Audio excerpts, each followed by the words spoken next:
porque é um feriado estadual, mas vocês não vão deixar de ter aula, a gente vai terminar a fase 3, né? Eu vou explicar um pouco do que é a atividade da fase 3 para ser desenvolvida, e as perguntinhas do Enad que já estão lá, viu, para ser respondidas, viu, pessoal? A gente tem as perguntinhas, são 5 perguntas igual ao quiz, você responde, já vai ter, são 2 tentativas que você tem, valendo um ponto, hein? É bom responder, falando sobre economia, mas uma pegada mais do quiz. Inclusive, vocês fizeram 6 dessas questões naquela quinta-feira que a gente fez um conjunto com o pessoal inteiro. A gente fez um questionário com o pessoal da educação física e do serviço social. Naquela quinta-feira, naquele questionário, se não me engano, foi dia 18 do 8, um negócio assim. Foi numa quinta-feira, né? Hoje nós vamos terminar a nossa fasezinha 3. Estamos aí concluindo mais um pedacinho do nosso curso. Olha que coisa boa, cara. Economia. Moleque, eu gostei. Hoje eu não vou ter a participação de vocês, eu senti falta aí do pessoal, da pastora, do Rômulo, do Gessé, que fica me cutucando aí em inglês, né? Mas estarei aqui com vocês, vamos tentar fazer da melhor forma possível a explicação da aula de hoje, né? Então, bora começar, pessoal? Então, vamos entender aqui. Lá. A gente lembrem-se, eu vou só mostrar aqui, ó. A gente parou, tá nesse aqui, ó, instrumento, que estava sem clicar. Eu cliquei agora antes de começar a aula, tá? Então, lembre-se de você clicar isso aqui para você ter o seu conteúdo completado aqui, tá? Instrumentos e modelos para otimização de alocação de recursos. A alocação de recursos é da onde você vai trazer recursos, tanto financeiro, tanto recurso material, recurso humano, todo tipo de recurso. Então, onde é que você vai? Aqui tem alguns instrumentos que vão mostrar qual a melhor forma que você tem de trazer esses recursos para dentro de sua empresa. A economia está cada vez mais globalizada, dinâmica e competitiva. Por isso, a otimização da alocação de recursos ganha importância e se torna essencial para o desenvolvimento de estratégias de gestão frente ao desafio econômico contemporâneo. Esse processo envolve identificar a maneira mais eficiente de distribuir os recursos escassos, visando alcançar os melhores resultados possíveis, tanto para a empresa quanto para o governo e indivíduos. No cenário atual, marcado por incertezas econômicas, volatilidade de mercado e mudanças rápidas nas condições globais, o uso de modelos e ferramentas de otimização é cada vez mais relevante. Você tira quando você está na sua casa, que você tem uma crise financeira, que você tem uma preocupação, a sua renda diminui, alguma coisa acontece nesse sentido, e você começa a dizer assim, ó, a partir de hoje, eu não vou fazer uma garrafa de café, vou fazer meia. A gente não vai comprar 6 pães, vamos comprar 3, um para cada um. Não vou mais estar lavando o banheiro todo santo dia, vou lavar uma vez por semana. Não vou fazer isso, vou diminuir a quantidade disso aqui. Deu 10 horas, todo mundo dormindo e liga as televisões. Você começa a fazer relocações de coisas, seja da energia, seja do alimento, seja da vestuária. A gente lava a roupa de 3 em 3 dias. Não, agora vou diminuir para economizar água, sabão, tudo que tem para a gente tentar chegar numa melhor locação dessa verba. E as empresas fazem desse mesmo jeito. Isso tanto da questão do recurso financeiro, recurso de matéria-prima, recurso de pessoas, né? Eles relocam pessoas para melhorar Então, tudo isso tem uma ferramenta que é utilizado para ser feito essa eficiência na alocação de recursos. Uma das abordagens fundamentais da microeconomia é a análise marginalista, que busca entender como as decisões são tomadas com base nas mudanças incrementais nas variáveis. Conforme Naughton e Samuelson, os agentes maximizaram as suas receitas ou juros ou utilidades se tiverem apenas em conta os custos e os benefícios mais realizados de uma decisão. Então, eles pegam dependendo do que for feito dentro de uma empresa, de uma rodagem nova que for encorpada, eles tentam maximizar isso, eles tentam melhorar isso, seja na lucratividade, seja, por exemplo, uma vez a Volkswagen, o cara que montava o carro da Volkswagen descobriu que não era necessário passar 2 vezes cola para colar uma borracha de uma tampa traseira de um Gol. Isso foi um estudo. E aí o cara ganhou um benefício. Por quê? Porque ele descobriu uma coisa que economizaria de vários carros, né? Pouparia mais dinheiro por estar gastando menos cola. Então, eles buscam isso. E tem empresas, galera, que fazem bolsa de ideias. O que é isso? Se você tem uma ideia que pode ser aproveitada, você vai e deixa lá, anota, deixa como se fosse cria ela no e-mail. Se sua ideia for aprovada dentro daquela empresa, você ganha uma bonificação daquilo que você alcançou, seja na melhoria de recursos humanos, na melhoria de recursos financeiros, na montagem de um produto. Isso é que é legal. Por quê? Porque todos os empregados, os empresários, eles tentam fazer o quê?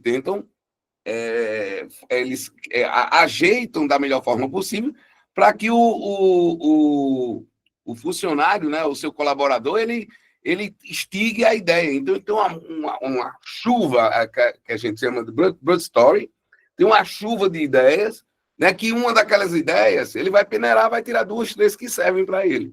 Então, isso assim também ajuda na reformulação de uma empresa para isso, para evitar esse tipo de coisa. Assim, a teoria da escolha do consumo, por exemplo, utiliza-se a análise marginal para explicar como o consumidor aloca sua renda limitada entre diferentes bens e serviços, maximizando a sua utilidade. Esse conceito é crucial para otimizar a otimização dos recursos, pois permite que os gestores compreendam melhor as preferências e restrições orçamentárias de seu cliente. E, a partir disso, tome decisões mais importantes sobre a produção e a distribuição dos bens e serviços. O que é que isso quer dizer? Cara, quando você tem 18 anos de idade, 19 anos de idade, você quer um carro esportivo, você quer um carro para pegar as gatinhas, você quer um carro para abafar, para chamar a atenção da mulherada, para os amigos ficar com uma invejazinha boa. E aí, quando você começa a namorar, você já começa a pensar em casamento, para coisa e tal, você já pensa assim, não, cara, esse carro já não me serve tanto. Ele vai até a mulher começar a barriga crescer. Quando começa a crescer, aí diz, o golfinho aqui não cabe nem um carrinho de bebê. Aí temos que trocar por um sedã. E aí a pessoa, cada vez que ele vai evoluindo na vida, o consumidor ele vai mudando de custos. Ele vai, além de se adequar à nova situação dele, tanto de renda como também afetiva, e a situação, vem um filho, vem outro, colégio agora, tem que ter mamadeira, tem que ter isso, tem que ter carrinho de bebê. Então, a pessoa já começa a mudar o pensamento dela, né? Hoje, tanto que, assim, as pessoas, antigamente se fazia uma casa imensa, piscina com não sei quantos mil. Hoje você quer uma coisa pequena, 2 portinhas, você fecha, apartamento, ele está tendo esse viés porque as pessoas se sentem mais seguras, né? Felizmente, a gente tem que ficar trancado dentro de casa. Vamos aqui, ó. Saiba mais. Análise marginalista é muito utilizada na estratégia de produção e mercado, pois permite examinar os benefícios adicionais de uma atividade em comparação com os custos adicionais incorridos pela mesma atividade. Para saber sobre esse tema, sugerimos a leitura do texto de Adam Reyes, Análise marginal em negócios e microeconomias com exemplos. Os artigos estão em inglês. Para você traduzir, utilize seu navegador da internet, o Google Tradutor, né? Mas é muito bom, às vezes, a gente olhar esse tipo de artigo. Outra ferramenta utilizada na economia para análise de alocação de recursos é baseada em modelos de equilíbrio geral. Ao integrar mercados interdependentes, esses modelos permitem simular como mudanças em uma área da economia pode afetar o equilíbrio de todo o sistema. Farias, 2010, explica que, havendo um equilíbrio, os preços de equilíbrio são interpretados como preços que coordenam os planos de compra e venda de todos os agentes da economia. Nesse modelo, pode ser utilizado diversas técnicas para analisar suas funções de oferta e demanda. Então, um único parâmetro que ele tem dentro de um modelo de equilíbrio, ele consegue, com esse único parâmetro, regulamentar todos os outros itens daquela empresa. Então, é uma maneira de ele ver que aqui ele diz, baseado no modelo de equilíbrio geral, a integração no mercado interdependente. Quer dizer, eu não dependo de outra coisa. Esse modelo permite simular com mudanças em uma área da economia, pode afetar o equilíbrio de todo um sistema. Então, ele consegue fazer com que, a partir de uma única movimentação que ele faça, ele consegue um equilíbrio inteiro para a empresa. Não precisa mexer em diversos setores. Por quê? Porque elas são interdependentes. A aplicação desse modelo em simuladores computacionais oferece um meio eficiente para testar diferentes cenários econômicos, levando em consideração variáveis como políticas fiscais, mudança nos preços de commodities ou até crises financeiras. Então, o que é que ele faz? Ele tem um determinado cenário. É igual um jogo de videogame. Toda vez que você passa de uma fase vai para outra, ou de um joguinho, você tem um novo cenário. Então, o que é que ele faz? Ele vai começar, ele tem uns softwares que eles fazem essa simulação de que como é que seria se tivesse taxação a mais, se tivesse taxação a menos, se o governo oferecesse isso, se o governo oferece aquilo. E o computador ele faz uma simulação rápida dessas movimentações e vai dando uma brecha, uma saída para a empresa não ser tão impactada com qualquer mudança que venha a aparecer, né? Para continuar nosso debate sobre a atual dinâmica competitiva dos mercados no âmbito de contribuição da teoria do equilíbrio competitivo em uma economia submetida a processos diversos de ajustamentos, sugerimos o artigo Teoria da Estabilidade do Equilíbrio Competitivo em Mercado Múltiplo na Economia, por Aham e Debreu, de Tácito Augusto Farias, está aqui embaixo. Aí a gente tem uma que a gente viu há pouco, né? A teoria dos jogos também oferece uma perspectiva estratégica para a otimização de recursos, pois permite entender como diferentes agentes econômicos, indivíduos, empresas e até o governo, interagem em um contexto de escolha interdependente. A teoria dos jogos pode ser utilizada para moldar comportamentos competitivos ou cooperativos, oferecendo insights sobre a melhor forma de alocação de recursos, quanto aos resultados de uma decisão, dependendo das ações de outros. Então, é tudo aquilo que a gente aprendeu na teoria dos jogos. Toda ação ela tem uma reação. Então, quando você faz uma determinada ação, o governo, as empresas, os indivíduos que são os consumidores, os stakeholders, eles sofrem com isso, eles são impactados com isso diretamente, aí ele tem como mensurar esse tipo de indicador, não é? O uso de instrumentos e modelos para otimização de alocação de recursos é imprescindível para o desenvolvimento da estratégia de gestão eficaz, especialmente em cenários econômicos instáveis. Então, aqui a gente tem 3, né? Os 3 tipos que foram dados aqui. E, parabéns, chegamos ao final. Menino, estou numa gripe. Eu gripei mesmo. Agora vamos para cá, tá vendo aqui, ó? Tomada de decisões empresariais em cenários incertos. Sucesso. Lembrem de marcar isso aqui, galerinha. Não deixe de marcar isso aqui, não. Eu estou insistindo nisso porque isso aí vai ser a presença futura de vocês, tá? Na quinta-feira, como vocês estão junto com a gente nos polos, tem como ver pelo coordenador, tá bom?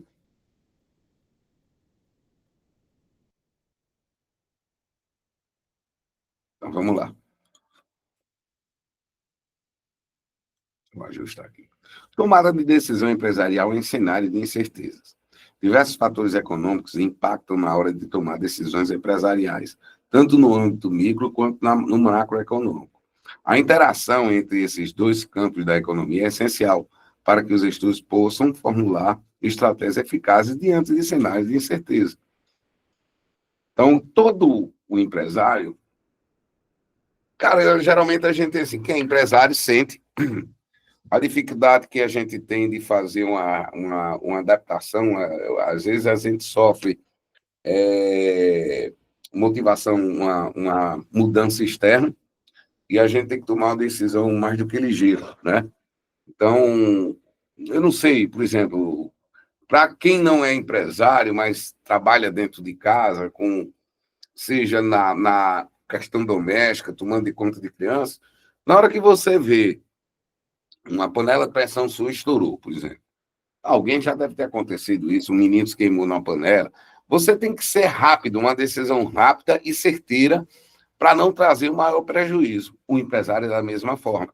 Quando ele sofre fatores que são externos à empresa dele, seja uma tempestade que inundou o servidor dele, seja um novo concorrente que acabou de estourar um produto novo com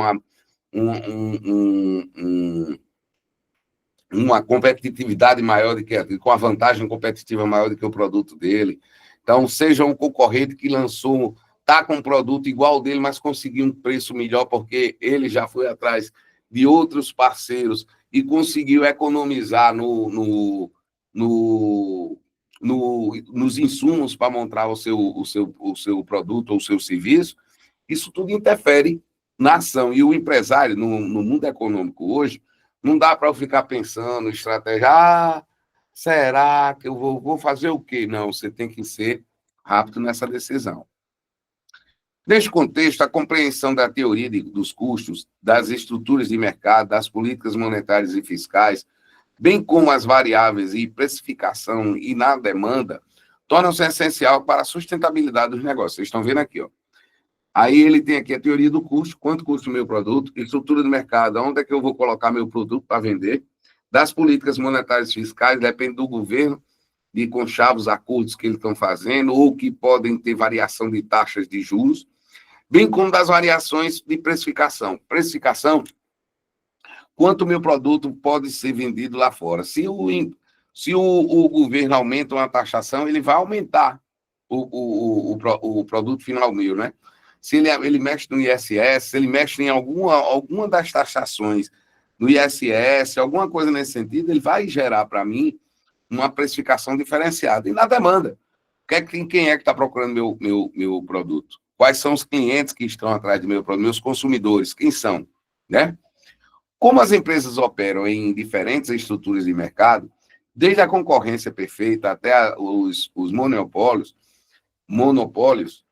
e cada uma dessas estruturas impõe desafios específicos para a tomada de decisão, a teoria dos custos permite que os gestores avaliem os custos fixos e variáveis, os custos marginais e a economia de escala para a otimização de seus produtos. Você diz assim, uai, o cara está sozinho no mercado. Vamos lá, Energisa, ele está sozinho no mercado. Qual é a preocupação que essa Energisa vai ter de perder mercado? Olha, se vocês lembram que uma vez teve um problema de água, que a água foi contaminada aqui em Palmas, muita gente passando mal, muita gente ruim, e a BRK, que ela é monopolista no serviço de entrega de água, ela foi pressionada pelo governo, passou pela CPI, e se ela não conseguisse fazer o reparo, fazer a manutenção e reverter a situação, ela podia perder a questão de ter o monopólio aqui de água. Teria outra empresa, seria dada a outra empresa. Meu amigo, não é só assim, não. Se houver um caso muito grave, nesse sentido que aconteceu com a BRK, ela pode ter isso. E foi uma variável se eu não me engano, foi muito cloro que ela colocou dentro errou a quantidade de cloros, né? Não me lembro qual foi, mas ela conseguiu corrigir isso daí, né? A estrutura de custos é fundamentada na gestão de uma empresa. ela complementa a teoria da produção, especialmente em mercados competitivos. Então, a gente tem o custo de um produto, ela é fundamental na hora da gente gerir, precificar o produto, quanto aquele produto foi fabricado, o que é que ele demorou para ser feito, junto com a teoria da produção. Ele tem que estar tudo junto, né? Porque se eu vou mexer, a minha produção vai me gerar um custo. Quanto esse meu produto saiu? Por quanto é que esse produto sai da minha fábrica, da minha empresa, para ser vendido? Aí tem ainda a questão de, é só sair o produto. Por exemplo, aquele produto Limpol, ele custa aí R$1,50, R$1, R$2, R$3. Um produto de sabão líquido, que dura. Ele dura pelo menos aí uns 15 dias, dependendo da quantidade que se usa, ele dura. Tem casa, lógico, e restaurantes que usa bem mais aquilo ali. Mas é um sabão líquido, né? Ele é prático e ele tem uma vasta concorrência. Para ele chegar no supermercado ao preço de R$2, R$2,99, eu não estou lembrado quanto ele custa. Deixa eu procurar aqui, pegar uma marca e a gente... Qual o custo do Limpol?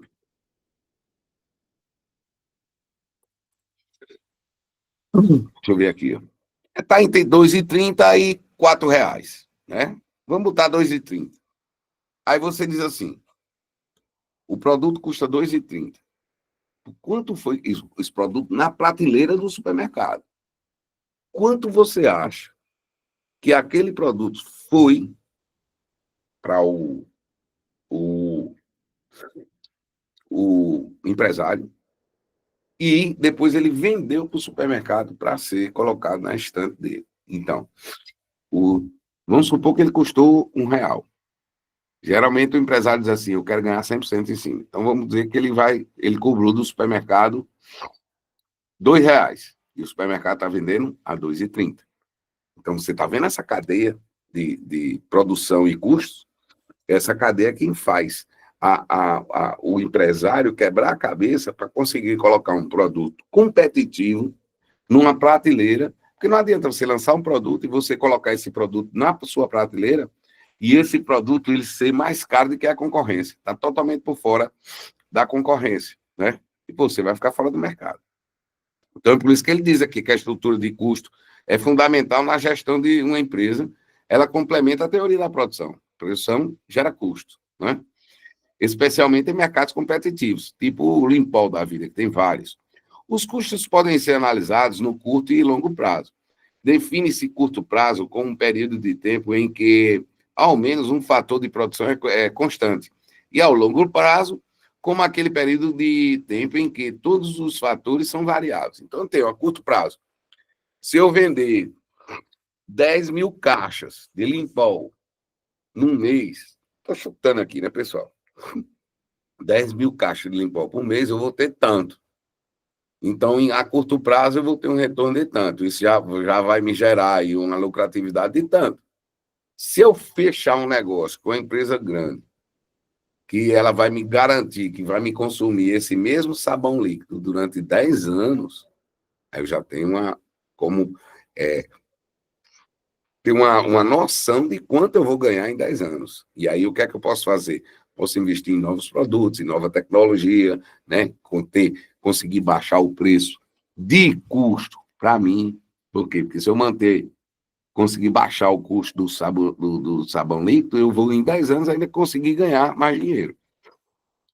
Então, nesse contexto, a capacidade de uma empresa em gerenciar seus custos pode determinar seu sucesso ou fracasso. Por isso, é importante de classificar os custos corretamente, sendo os custos fixos, o desembolso monetário, que não tem vínculo com a quantidade de produção, qualidade de produção produzida, ou seja, tanto faz produzir ou não produzir mais uma unidade, produzir ou não mais unidades, que o valor do desembolso não muda. Então, o que é que acontece? Eu tenho com a mesma quantidade de sabão que eu consigo fazer e isso não vai me alterar. Eu vou gastar R$5.000 por mês e vou faturar 20 mil. Entendeu? Com todos, vou gastar R$5.000, vou faturar 20 mil.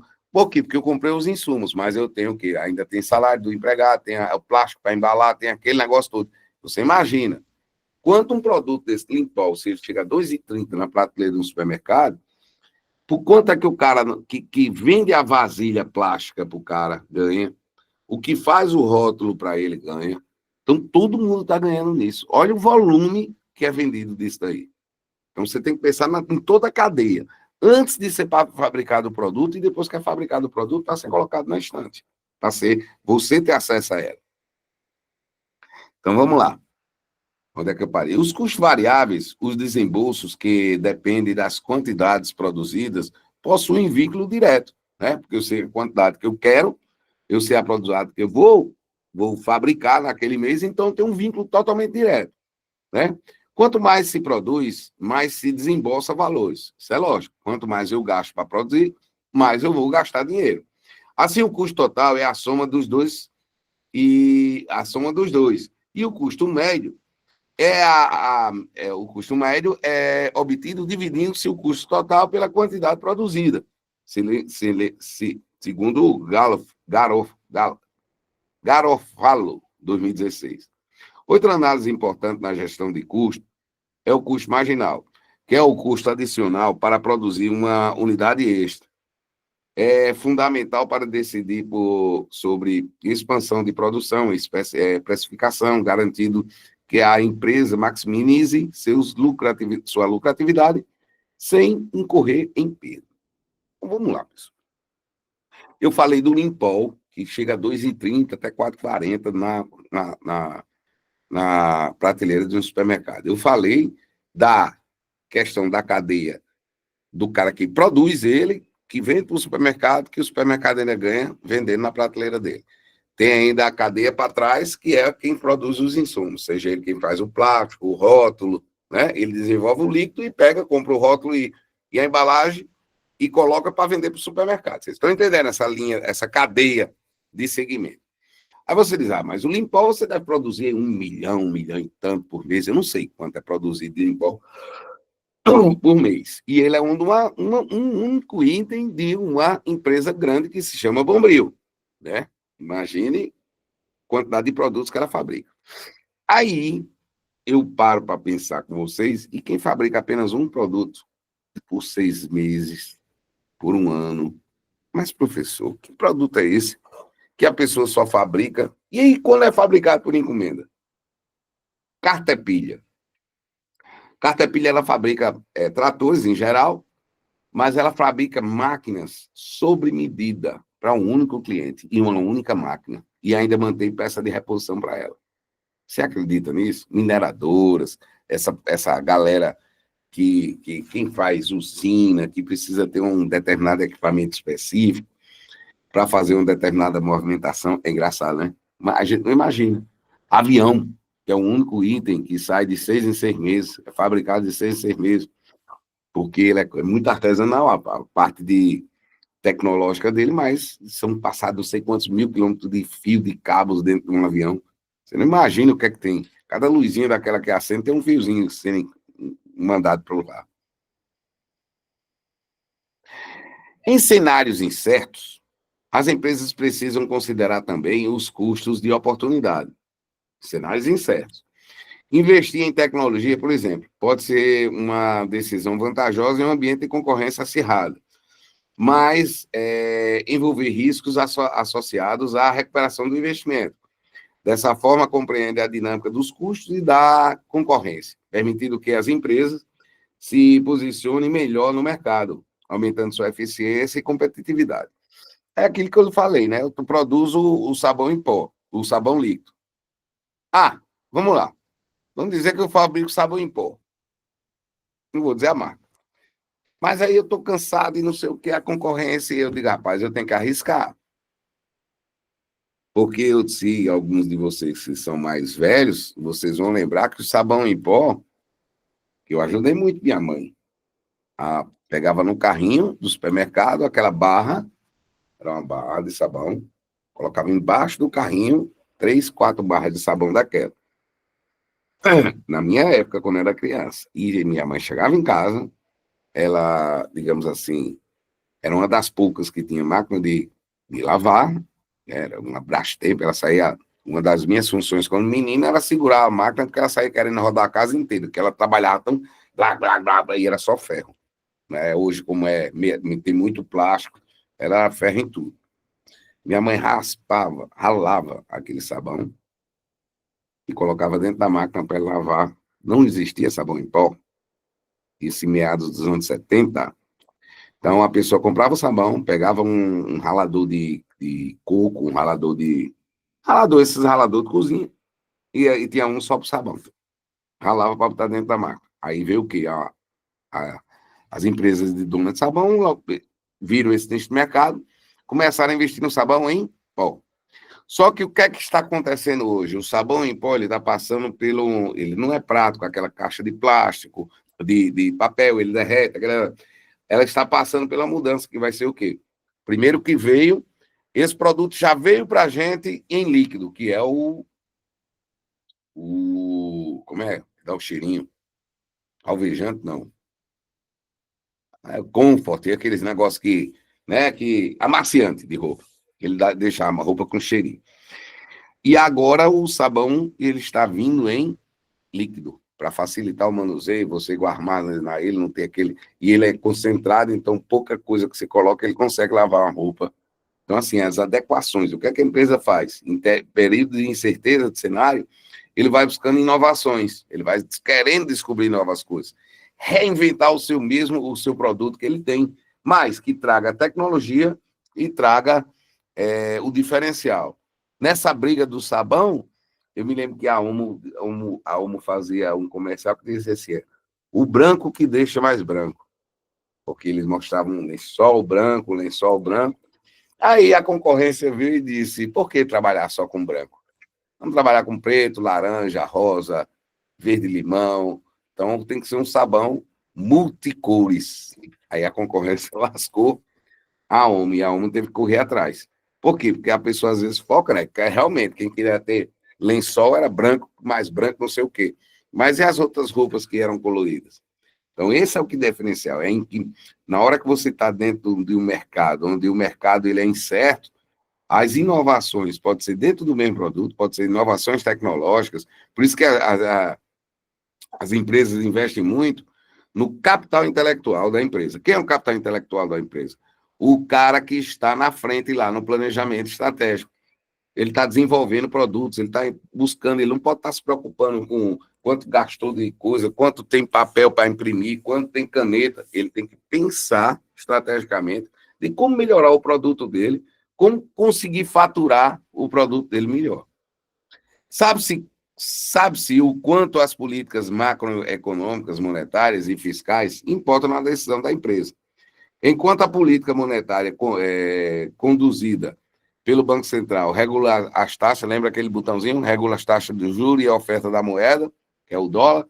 A política fiscal influencia a economia através dos impostos e dos gastos governamentais. Dessa forma, ambas atuam de maneira restritiva ou expansiva, dependendo do momento do mercado. Aí você pensa assim, eu forneço, eu não tenho nada a ver com o governo, eu não tenho... A empresa, minha empresa trabalha diretamente com o consumidor, mas algumas empresas, elas trabalham também com o governo. Elas oferecem a digitalização de documentos, a impressão. Hoje o governo ele não trabalha mais com a questão de eu vou comprar papel e vou gastar com toner, não. Ele faz o aluguel das máquinas e já vem toner, já vem papel, já vem manutenção. Ele só paga por mês uma quantidade X e tem tudo à disposição. Tem toda a logística de impressão à sua pronta entrega. Então, esses são os parceiros. É lógico que muita gente quer fazer parceria com o governo, até porque o volume do governo ele é maior e a demora no pagamento é maior, em contrapartida, o valor do serviço ou o bem oferecido é diferenciado. A precificação de bens e serviços depende dos múltiplos fatores, incluindo custo de produção, elasticidade da demanda e condições macroeconômicas. Em período de inflação elevada, os preços dos insumos sobem Lembra daquilo, né? A gente está trabalhando aqui com... Isso aqui a gente já falou da precificação de um produto, que é a coisa mais difícil do mundo, você colocar a precificação no produto. Se eu fabrico o meu produto, sei lá, ao sabão líquido, aí dentro do sabão líquido tá levando aquele, sei lá, glicemia. Não, glicemia não. Glicose não, como é que é aquilo que é? Uma gordura lá. E eu compro a gordura, o litro a 5 centavos. Mas o que é que aconteceu? Aí a inflação começou a subir, atingiu o meu insumo, de 5 centavos o litro, ele passou para 10 centavos. Olha o baque que isso me dá. Pessoalmente, eu vou ter que repassar isso no meu produto. Por quê? Porque o meu insumo aumentou. Meu insumo aumentando, eu tenho que repassar isso para o meu consumidor final. Pressionando os custos e forçando as empresas a reajustarem seus preços. No entanto, se a demanda for elástica, aumentos excessivos podem resultar em perdas de clientes para concorrências ou para produtos substitutos. O que é que acontece? Se eu vou e digo, meu limpol vai agora custar R$6. O que é que o cara faz? Só o que tem é sabão líquido aí, da IP, da não sei o quê. Eu vou para o concorrente. Então, quanto isso impacta no meu produto, eu não posso deixar o meu produto também muito caro. Por quê? Porque eu posso perder meu cliente. Perdendo meu cliente, meu amigo, eu vou perder meu pão de cada dia, que é quem me sustenta dentro da empresa os seus clientes, né? Você diz assim, esse cara não está nem aí para mim, tá? Porque você é um cliente e você é quem paga o salário dele. Veja a seguir estratégia de preço para diferenciar estruturas de mercado conforme McGillan, Moiner, Manner e o Harris. Concorrência perfeita. Preço como dado de mercado. As empresas são tomadores de preço sem poder influenciar, né? Então, aquela concorrência perfeita, está tudo lindo e maravilhoso, não há para que eu mudar. Está todo mundo ganhando. Margem de lucro zero no longo prazo. Entrada e saída livre das empresas, mantendo os lucros econômicos nulos, né? Foco na eficiência, redução dos custos e inovação. São os principais estratégias para sobreviver. Eu sempre tenho que estar buscando novas fórmulas, novos jeitos. Principalmente, por exemplo, a gente sempre está com a concorrência perfeita, é esse mundo que a gente vive, né? É o mundo de, eu vendo panela de pressão, eu vendo capacete, eu vendo celular, eu sempre tenho que inovar para tentar buscar um diferencial do meu concorrente. Aí o monopólio. Definição da estratégia de preço. A empresa pode definir o preço acima do custo marginal, maximizando seus lucros. Geralmente, a empresa do monopólio ela é um pouquinho mais rica. Descrição de preços. Possibilidade de cobrar preços diferenciados para diferenciar segmentos de consumidores. No monopólio, aí, quem regula muito é o governo para não deixar ela extrapolar o preço dela, né? Regulamentação governamental. Pode haver restrições para evitar abuso de poder de mercado. É isso que eu acabei de falar. Oligopólio. São quantidade de empresas pequenas que trabalham oferecendo um serviço. Eu falei a Oi, a Clara, a TIM, a Vivo. A Oi, mas não é, agora é Mil.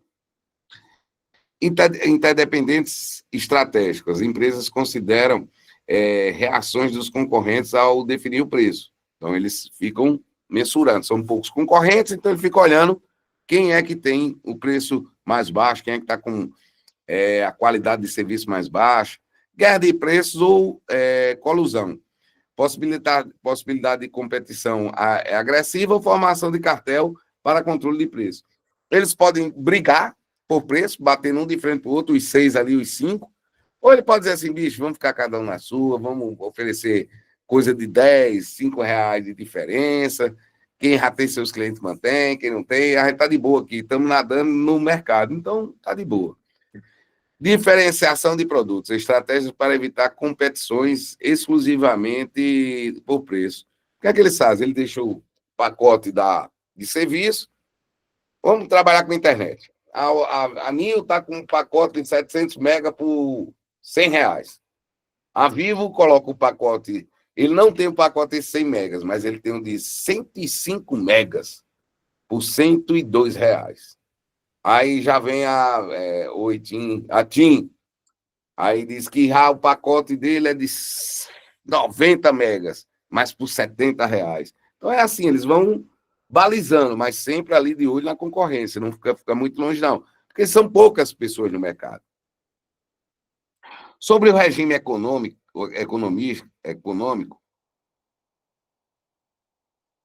sobre os regimes econômicos recessivos, a demanda por muitos produtos tende a cair, exigindo das empresas estratégias de promoção, descontos e reformulação de portfólio para manter a competitividade.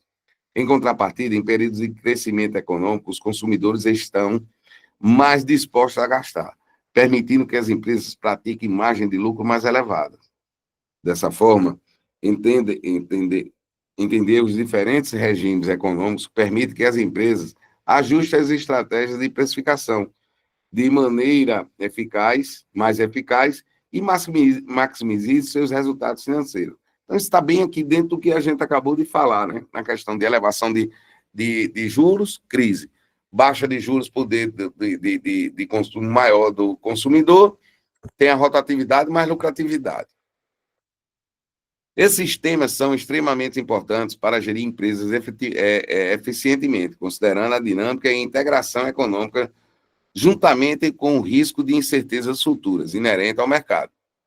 Para continuarmos nosso debate, sugerimos a leitura do artigo As Estratégias de Precificação. Gente, precificação é uma das piores coisas que você pode fazer. Eu me lembro que eu falando desse assunto da precificação, eu acho que foi a pastora Edna, que olhou e disse: formiga, você me botou um grilinho atrás da minha orelha, da minha pulga, porque eu acho que eu posso estar perdendo dinheiro com a venda dos meus tapetes. E é realmente, se você não pôr na ponta do lápis, você não vê cada custo do que seja, até do seu tempo que você tem, e do que você quer tirar por mês, você pode estar pagando para trabalhar.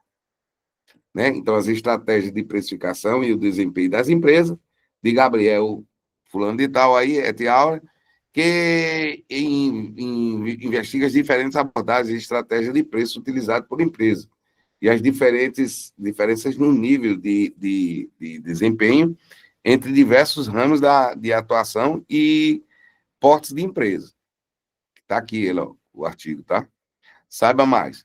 Para aprofundar a compreensão sobre os desafios da tomada de decisão empresarial em cenários de incerteza, leia o artigo Planejamento Empresarial numa Época de Incerteza, escrito por Carlos Osmar Bertero, que oferece uma análise detalhada sobre como empresas adaptam suas estratégias de precificação e concorrência diante de diferentes condições de mercado. O estudo explora a influência de variáveis econômicas e institucionais na formulação de preços e sustentabilidade dos negócios. Está aqui o artigo.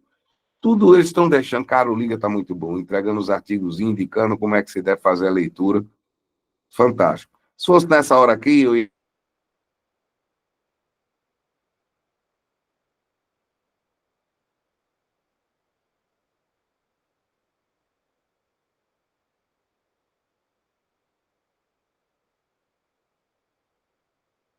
Uai, tá dando um erro aqui na hora de eu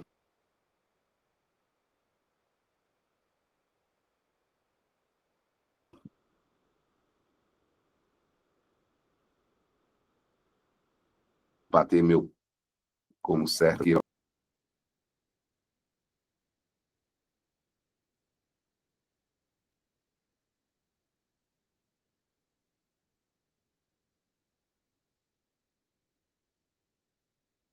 Não, porque fatores externais. A interação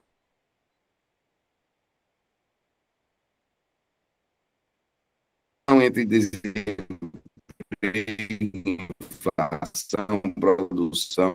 Ó, de novo. A interação entre inflação e produção.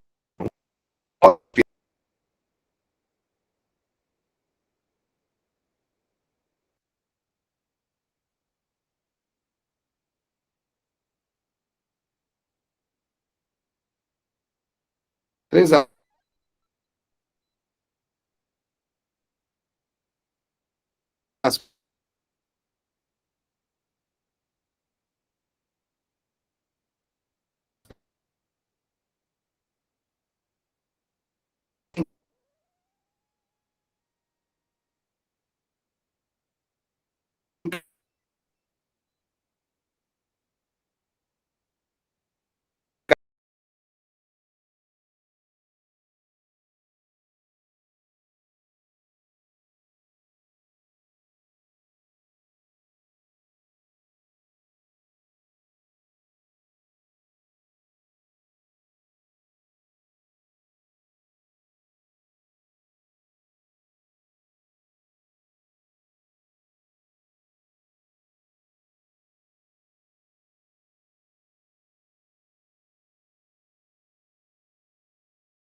Boa noite, pessoal. Tivemos um probleminha aqui com a queda da internet, mas eu acho que a perda foi pouca. Eu vou repetir aqui para a gente não ter esse probleminha mais, tá?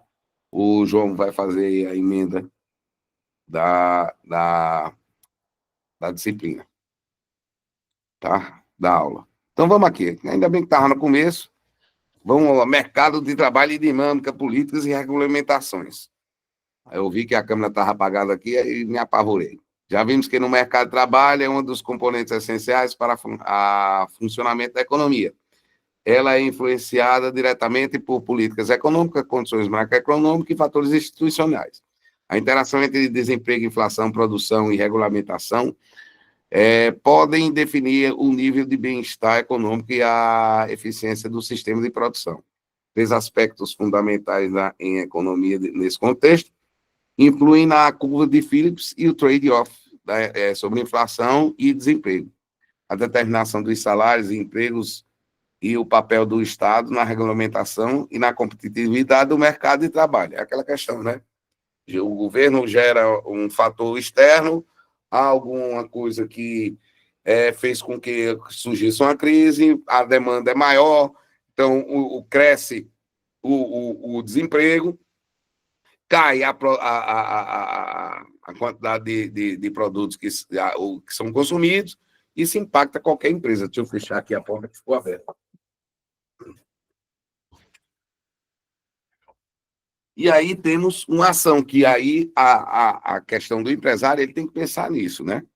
A curva de Phillips descreve a relação inversa entre inflação e desemprego, sugerindo que, em curto prazo, políticas econômicas que estimulam a demanda agregada podem reduzir o desemprego a custos de um aumento da inflação.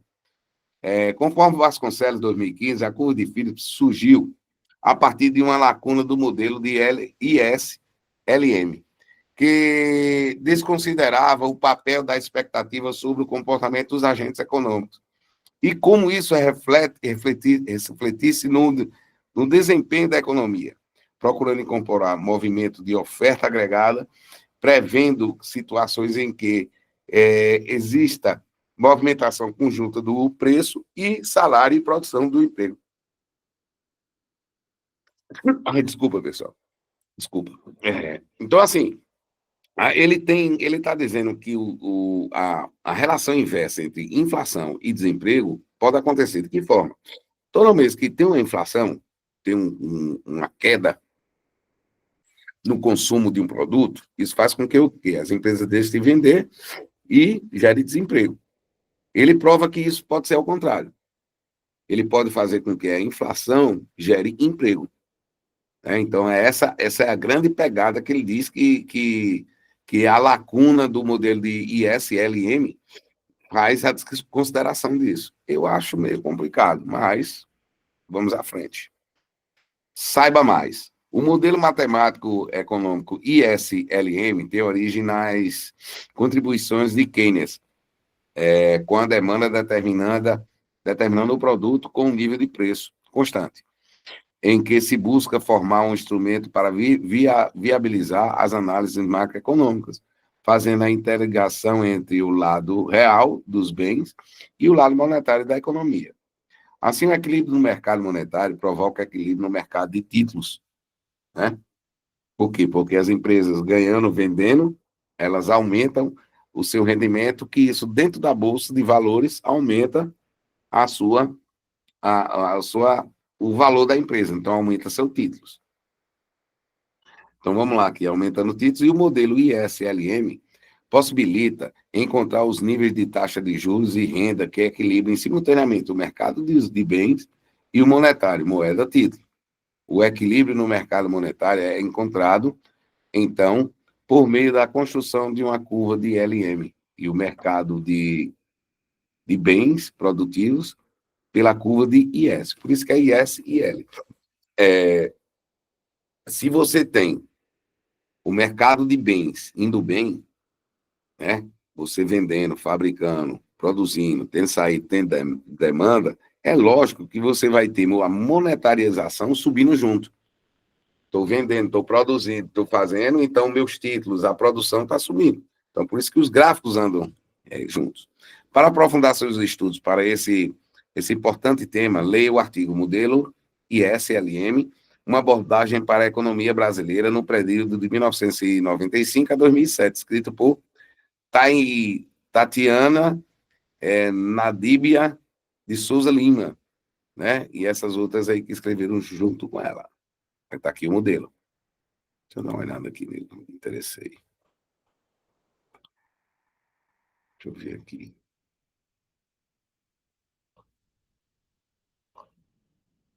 É bem interessante. Não é cálculo demais. Vocês não vão nem querer ver. É cálculo por cima de cálculo. Vamos lá. A curva de Phillips expressa uma curva de ofertas agregadas positivamente inclinada, pois, segundo Phillips, caso a taxa de desemprego fosse mais elevada, indicaria mais excesso de oferta. Será, gente? Se eu tenho uma taxa de desemprego elevada, eu vou ter a de oferta, o maior excesso de oferta. A pessoa desempregada, ela não tem condições de comprar. Pode ser, né? Por consequência, geraria uma pressão para baixar a taxa de crescimento dos salários nominais, o que corresponderia também para uma menor taxa de inflação. Assim, à medida que a taxa de inflação fosse maior, os salários reais seriam menores. E, de acordo com a teoria neoclássica, os empresários estariam teriam incentivos para contratar. Acho que não. Porque o próprio empresário ele também sofre. Ele sofre com a questão da taxa de inflação fosse maior. Não é só o produto dele. Eu penso que vem desde antes do produto dele esse aumento da inflação. Eu não considero isso muito bem, não. Essa relação entre inflação e desemprego, entretanto, não é estática. Políticas monetárias e fiscais desempenham um papel crucial nesse contexto.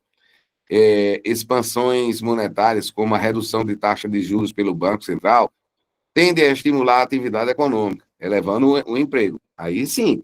Por quê? Porque quando eu tenho atividade econômica, o mercado está aquecido, eu tenho emprego. Eu tenho gente empregada, eu estou precisando de gente para trabalhar. Por quê? Porque eu estou vendendo. Meus produtos estão saindo, o mercado está aquecido.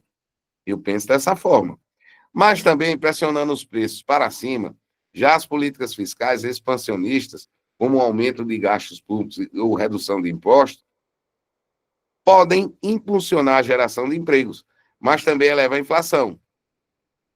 Aí leva porque eles vão precisar gastar, né? Eles gastando, eles vão taxar mais, impulsionar a geração de emprego, talvez não. Geralmente, quando há inflação, o desemprego também anda junto. No longo prazo, a curva de Phillips pode se tornar vertical, devido à adaptação das estatísticas inflacionais, levando à chamada taxa natural de desemprego, onde apenas reformas estruturais podem alterar significativamente o nível de emprego. Eu não sou muito, eu vou dar minha opinião particular. Eu penso ao contrário do Phillips. Onde há inflação, há desemprego.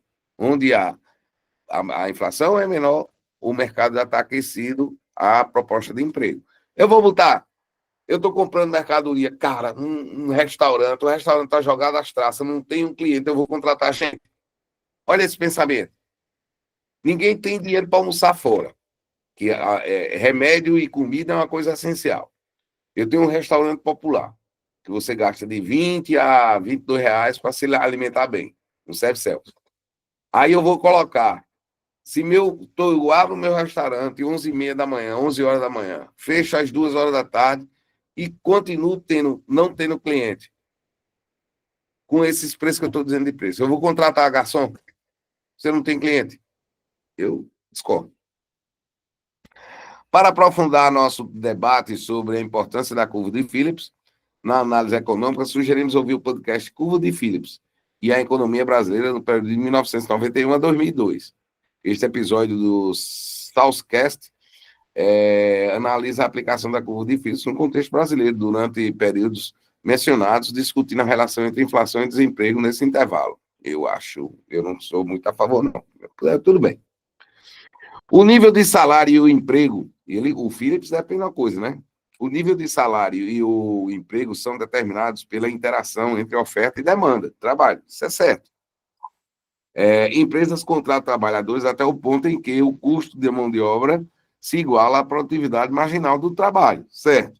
Entretanto, fatores como expectativas inflacionárias, barganhas sindicais e rigidez salarial podem influenciar essa dinâmica, certo? Por quê? Porque são indicadores que podem vir de fora e fazer com que, para o empresário, o trabalhador saia mais caro.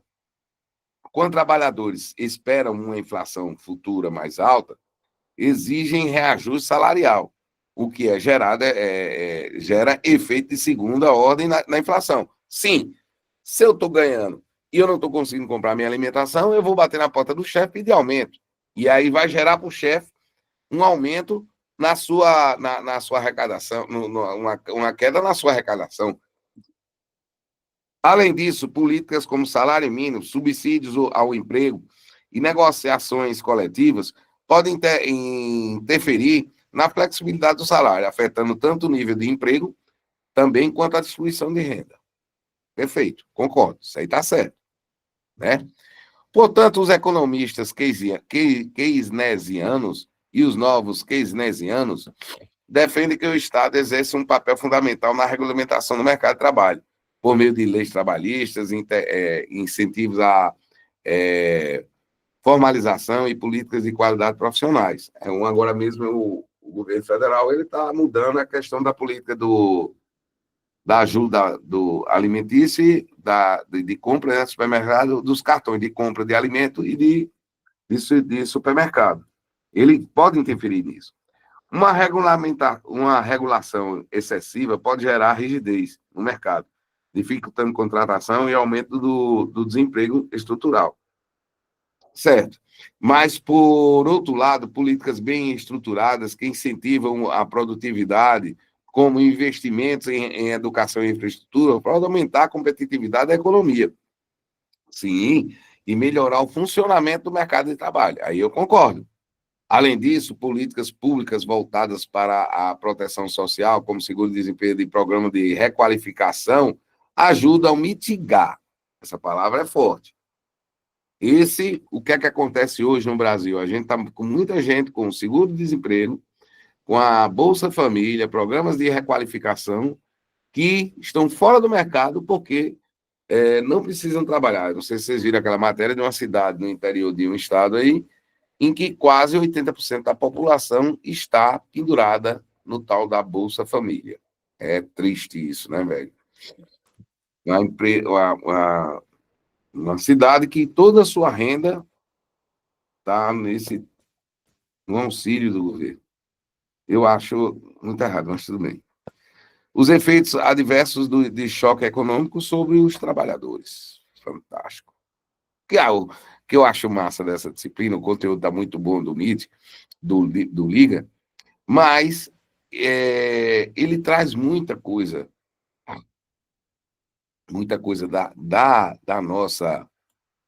do nosso atual, né, cara? Vamos lá. Inovação, disruptiva, transformando a tecnologia e a nova dinâmica dos mercados. A economia contemporânea é fortemente impactada por inovações disruptivas e transformações tecnológicas que definem as condições de mercado, alterando padrões de consumo, a estrutura produtiva e a competitividade das empresas. Esse fenômeno tem implicação direta tanto na microeconomia ou modificação nas estratégias empresariais e alocação de recursos, quanto na macroeconomia, ao influenciar o crescimento econômico, a produtividade e a geração de emprego. O que é que isso quer dizer, pessoal? A dinâmica hoje no mercado, ela está muito... Você, às vezes, eu estava até conversando com minha esposa não sabe o nome de peça de moto. E aí a gente está falando sobre a questão do Cicibá, da minha moto. Aí ela, amor, bota aquele negócio que eu quero andar de moto contigo, aquilo que eu boto as costas nele, que é aquele negócio que igual um custo de cadeira. Aí, o nome é Cicibá. Aí ela disse, é isso aí mesmo, coloca ele para eu andar contigo esse final de semana. Ela disse que voltou, estava na sala, eu estava na garagem conversando, ela voltou para a sala, quando ela pegou o celular dela, que ela abriu o Instagram dela, menino, só dava Cicibá. Em todo canto que ela abria, só dava esse tal de Cicibá.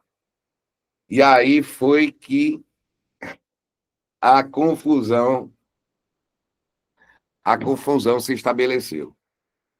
É, hoje a gente tem essa, por isso que a tecnologia ela traz a dinâmica dos novos mercados. Hoje você compra cueca, você compra peça de carro, você compra computador, você compra tudo pela internet. Hoje o grande facilitador econômico dá, que assim, até agora aquela questão de pessoas que vivem comprando coisas e produtos, e virou uma doença a respeito disso, né? Então é complicado. O conceito de inovação, disruptura, cunhado por Christensen, refere-se em inovação que cria novos mercados ou transforma radicalmente setores existentes. Geralmente ofertam soluções mais acessíveis ou eficientes em relação às opções tradicionais. Exemplo emblemático inclui a ascensão de negócios com bases tecnológicas, como a plataforma Streams em substituição via cabo. A população dos serviços de serviços que transportam por aplicativo em detrimento dos táxis convencionais e o impacto das big techs, das fintechs, né, no setor bancário, né, as fintechs, os franchises. O que é que acontece hoje? Hoje a gente tem, por exemplo, antigamente a gente comprava uma televisão de 29 polegadas, era a coisa mais chique do mundo, né? E era uma televisão cara, pesada, era 4 machos para botar dentro de uma coisa. Hoje você tem uma televisão que você tem, além do... Ela tem imagem, som, ela tem nível de qualidade, ela te produz... Você tem a possibilidade hoje que está a televisão interativa, você tem canais diversos que você pode assistir do seu celular, espelhar com ela. Então, essa foi uma revolução muito grande. Aí você tem como serviços aí a questão de táxi, né, que foi impactado com os Ubers, com mototáxi, serviços que são prestados que só naquela época só tinha um taxista, né? Ele teve que se remoldar, ele teve que se reaprender, né, por causa de um novo tempo, né, cara, que é a tal dos aplicativos. Essas inovações geram modelos de negócio e desafios empresariais consolidados, que precisam se adaptar rapidamente para manter sua relevância no mercado. Aqueles que não conseguem responder às mudanças enfrentam declínios ou até extinções, como ocorreu com a gigante dos setores varejistas e entretenimentos que não conseguiram acompanhar a digitalização. Muitas empresas elas perderam mesmo a questão de não pegar o feeling da coisa. Por exemplo, Lojas Americanas, ela pegou, já foi abrindo a loja, o e-comércio dela, né? Já abriu outras empresas do e-comércio, a Lojas Americanas. A Mesbla ficou no tempo e no espaço, perdeu-se. Outras empresas que também ficaram no tempo e no espaço acharam que a internet não ia impactar na vida de um consumidor, ficaram para trás, né? O taxista, se ele não se adequar, não procurar um aplicativo, porque além do táxi, ele vai também fazer o aplicativo dele. As entregas hoje de mercadorias, que você chega em casa, a gente não depende mais só do correio hoje para ser entregue mercadorias, já tem diversas transportadoras. Então, tudo isso, se a pessoa não se adequar, meu amigo, vai rodar mesmo. Essas inovações geram novos modelos de negócio e desafios empresariais consolidados, que precisam se adequar. Não, isso aqui eu já li. Para Silva Neto, o Bonassili e o Pacheco, o avanço da tecnologia diz respeito a uma nova era do capitalismo, na qual o novo sistema tecnológico emerge consolidando a economia dos dados. Como tecnologias centrais para o desenvolvimento econômico, pode-se agrupá-las em 3 blocos: computação, em nuvem, Big Data, inteligência artificial. Isso, a inteligência artificial chegou para pegar, né? Então, a computação em nuvem é que você não precisa mais ter tudo hoje armazenado. Você paga por esse serviço. Tem alguns que são gratuitos, mas, por exemplo, o e-mail, Gmail. Hoje você depende muito, eu quero um negócio, eu vou precisar de um artigo que eu vou mandar, eu não tenho impressora aqui, vou mandar para lá. E aí já manda a questão deixa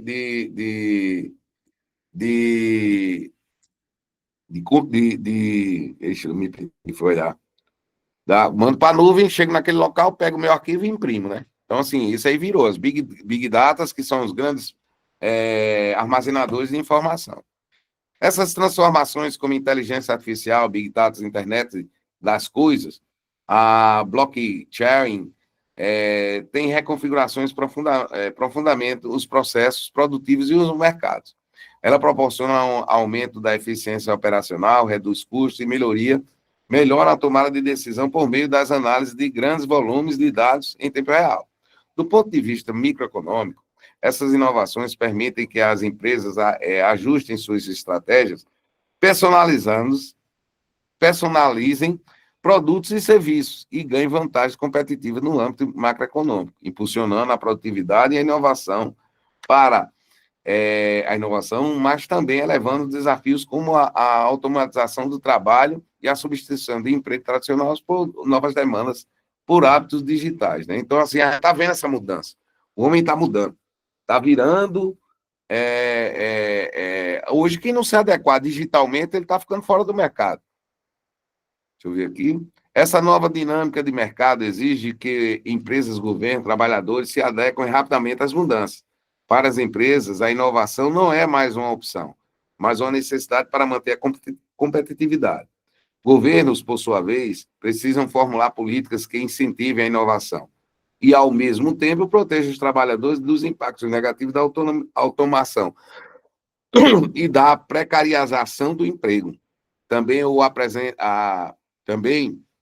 o aprendizado contínuo e a capacidade de adequação. O homem ele tem que se adequar, não tem jeito. Hoje a gente, se não tiver em eterno estudo, em eterna capacitação, a gente vai ficando para trás.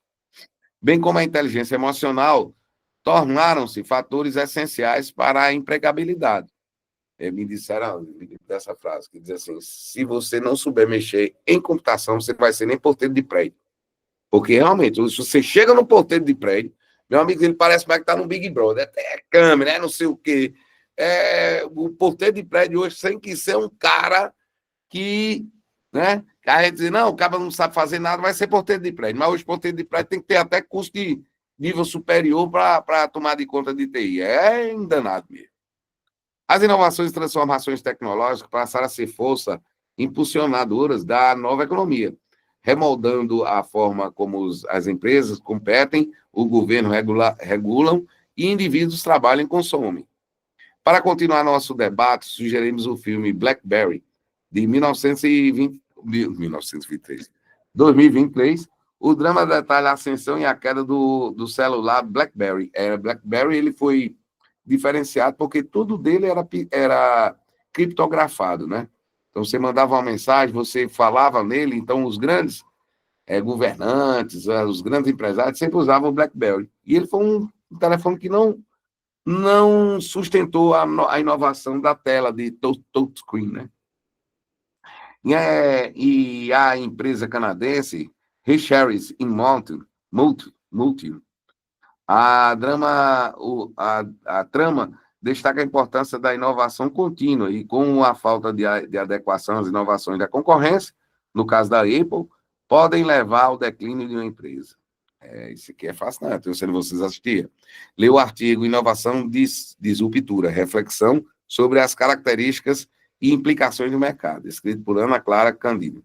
O estudo discute, já está bem aqui embaixo, desafios de uma empresa enfrentando um mercado altamente competitivo, destacando a implicações da inovação, disrupturas, especialmente para empresas já estabelecidas. Disrupturas, é uma palavra nova, né? É você tentar romper com a inovação, você tentar buscar um modelo diferenciado. Muito bem, pessoal. Terminamos o nosso conteúdozinho da fase 3. Vou aqui falar sobre a entrega dessa fase, tá? Tá aqui, ó, a entrega da fase. Falar um pouquinho sobre ela. Ó, nessa fase aqui, exploramos alguns recursos para entender como entregar o conceito estudados à prática pedagógica para elaboração didática. Imagine que você é um professor e irá desenvolver uma proposta de atividade para estudantes de graduação na disciplina de microeconomia. Para isso, descreva um roteiro. Você vai fazer um plano de aula, né? Com objetivo, com tudo direitinho, justificativa no final. Que ele é um roteiro descritivo com proposta de atividades. Ó, você vai propor uma atividade em 2 páginas no máximo, contendo os seguintes itens. Apresente o conteúdo em seu trabalho com os estudos. Isso aqui você vai fazer em Word, tá? Não dá para fazer em celular, não. Tem que ser em Word. Elabore um objetivo claro e específico para a sua atividade proposta. Dica: pode ser uma aula expositiva, uma oficina, uma atividade de grupo, jogos, tá? Explica a metodologia escolhida por você e, finalmente, para finalizar, justifique suas escolhas teóricas e práticas, explicando como elas contribuirão para a aprendizagem dos alunos e para o desenvolvimento da competência teórica, analítica e práticas dentro da economia. Aqui você tem um modelinho. Pessoal, usem o modelinho, tá? Baixa o modelinho no Word e aí façam usando o modelinho, tá bom? Não invente de fazer de outro jeito, não. Agora vamos para a orientação da fase final. A orientação da fase final é a atividade que você vai entregar nela, né? Olha lá, nessa aqui, né, nessa atividade consiste na elaboração de um projeto visual, apresentando as diretrizes detalhadas e um plano de intervenção didático. Você fez um plano didático, você agora vai fazer ele apresentar aquele plano que você fez da fase 3. Isso aqui é na fase final, tá? Você deverá escolher um conceito abordado em nosso projeto e propor conteúdos, público-alvo, objetivo, metodologia. Ele está dizendo tudo aqui, ó. Você tem que pegar cada um desses aqui, recurso e avaliação adequado, a realizar a realidade escolar em que será aplicado. Você pode pegar tudo que você desenvolveu também na fase 3 e jogar aqui, fazer uma apresentação no PowerPoint, tá? Desenvolver uma apresentação em slide capaz de apresentar seu plano, incluindo também introdução, justificativa e critérios de seleção dos conteúdos. Ótimo, facinho. O modelo está aqui também, ó. No modelo de entrega, indicamos um exemplo para ajudar na elaboração de sua apresentação. O modelo disso aqui, ó, é da entrega final, tá? Agora vamos lá na fase, ó, fase final. O que é que você tem que entregar? Fase final não tem conteúdo. Você vai entregar exatamente aquele trabalho que ele diz aqui, ó, desenvolver uma apresentação com diretrizes detalhadas. Foi aquele último que eu acabei de ler. Você vai entregar aqui. Você vai fazer o seu quiz, que é a avaliação individual aqui, ó. Vai só testar, entrar, fazer acontecer. Certo? E você já toma macaco velho com isso. Aí, você tem a entrega da atividade, né? O quiz. Você tem o trabalho de extensão, que é aquele trabalho que você sempre faz. Pode pegar um trabalho de extensão seu, trazer para o lado, para a pegada econômica, mostrar benefícios econômicos que pode trazer para o município. E agora a gente tem essa inovação, que é o ENAD aqui, ó. O ENAD, ele tem 10 questõezinhas, 2 tentativas, você tem 10 questões espalhadas de 5 vezes. Então, você faz a sua tentativa, tá vendo? Ó?